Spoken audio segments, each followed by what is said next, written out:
The Mediterranean once whispered his name like a curse. Kings trembled, popes prayed, admirals hesitated. Because when red sails appeared on the horizon, there was only one question left to ask. Would anyone survive the coming storm? He was called Hayreddin Barbarossa, the red-bearded, to Europe a pirate, to the Ottomans a savior, to history the man who turned the sea itself into an empire. This is not just the story of a naval commander. This is the story of how one man reshaped power, loyalty, and fear, and why even Suleiman the Magnificent trusted him with the fate of the world's greatest empire. Hayreddin Barbarossa was born around 1478 on the island of Lesbos, a frontier where cultures collided: Greek, Ottoman, Christian, Muslim. His birth name was Huzur, son of a former soldier turned sailor.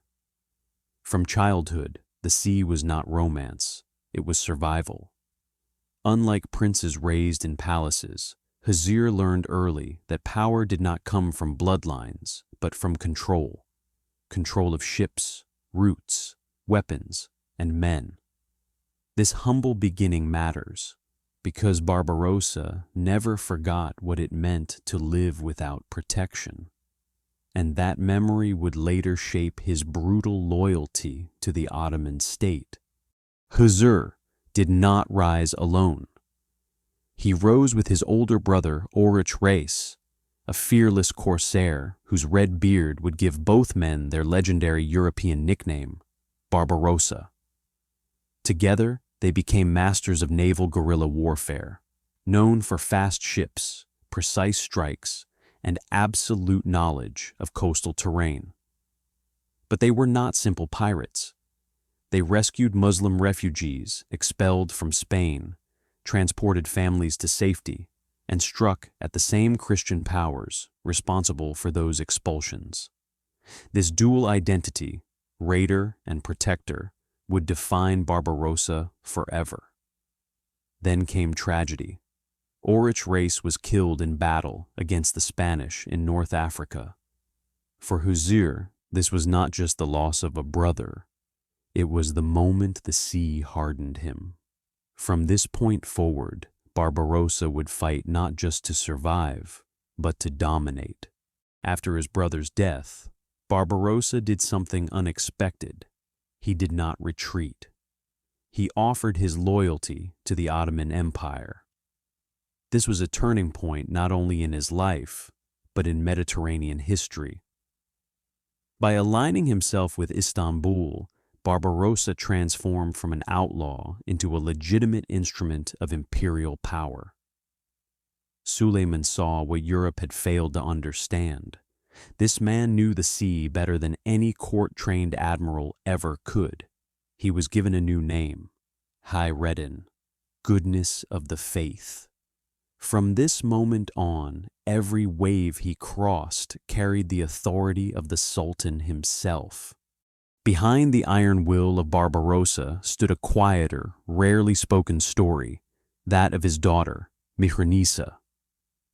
In Magnificent Century, Mihranisa represents something deeply human within Barbarossa's hardened world, legacy beyond war.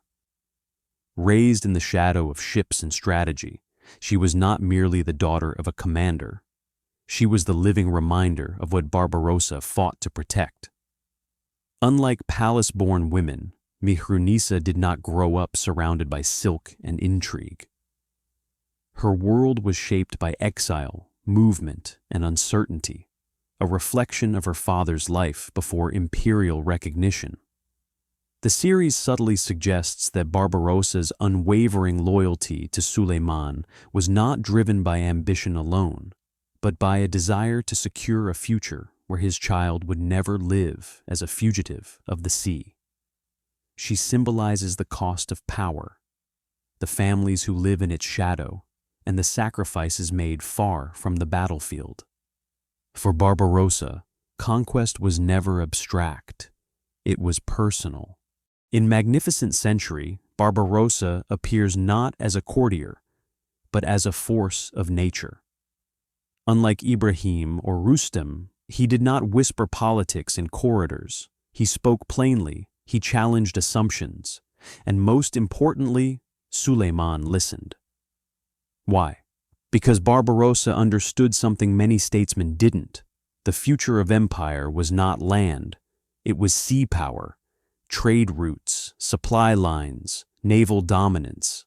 Barbarossa didn't just command fleets, he designed strategy. And soon, Europe would learn that the Ottoman Empire was no longer just a land empire. It was a maritime superpower.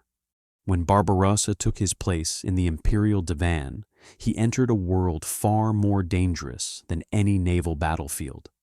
Here, words replaced cannons, and ambition cut deeper than steel. Unlike seasoned statesmen such as Rustem or court-trained viziers, Barbarossa was an outsider. He had not risen through bureaucracy. He had conquered his authority. This made him both respected and resented. In Magnificent Century, his presence in the divan is marked by tension. Some saw him as a necessary weapon. Others as a reminder that power could come from outside the palace system. Barbarossa rarely engaged in intrigue. He spoke directly, often uncomfortably so. Yet this honesty earned him something rare in Suleiman's court: unquestioned trust. While other statesmen maneuvered for influence, Barbarossa remained focused on strategy, warning the divan that naval neglect would invite disaster. His relationships were professional, restrained, and distant, not because he lacked political skill, but because he understood something others didn't. Empires fall not from enemies at the gates, but from distractions within. In 1538, the Christian world united its fleets: Spain, Venice, the papacy, hundreds of ships, thousands of cannons. At their head stood Andrea Doria, one of Europe's greatest admirals. Against them, Barbarossa, with fewer ships, fewer men, and absolute confidence. What followed was not a battle, it was a lesson. Barbarossa used wind patterns, coastal geography, and ship maneuverability. He refused traditional formations, turned chaos into advantage, and dismantled the enemy fleet piece by piece. The Battle of Preveza ended in a decisive Ottoman victory. For 30 years, Christian navies would fear direct confrontation. The Mediterranean was no longer contested. It was Ottoman. Despite his unmatched influence, Barbarossa never sought a throne. This is what made him dangerous and trusted. In Magnificent Century, we see him as a counterbalance to palace intrigue, loyal but independent, powerful but restrained. He served Suleiman not out of fear, but belief. Belief that the empire needed strength, not vanity, strategy, not ego. Unlike many who rose close to the throne, Barbarossa did not fall to jealousy or ambition. His loyalty was not quiet.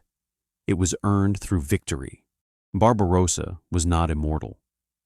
In his final years, he retired to Istanbul, where he dictated his memoirs, rare insight into the mind of a man shaped by storms. He died in 1546.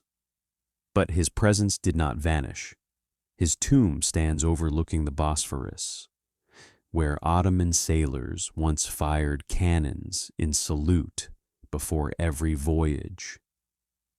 A reminder that power is not inherited, it is forged.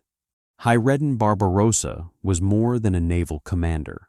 He was a refugee rescuer, a strategist, a symbol of Ottoman maritime dominance.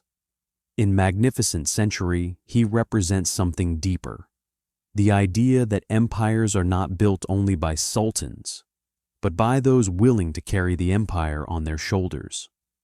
His story forces us to ask uncomfortable questions. Who controls history? conquerors, or chroniclers? Is power defined by morality or survival? And can loyalty exist without ambition? The Mediterranean remembers his name. Do we?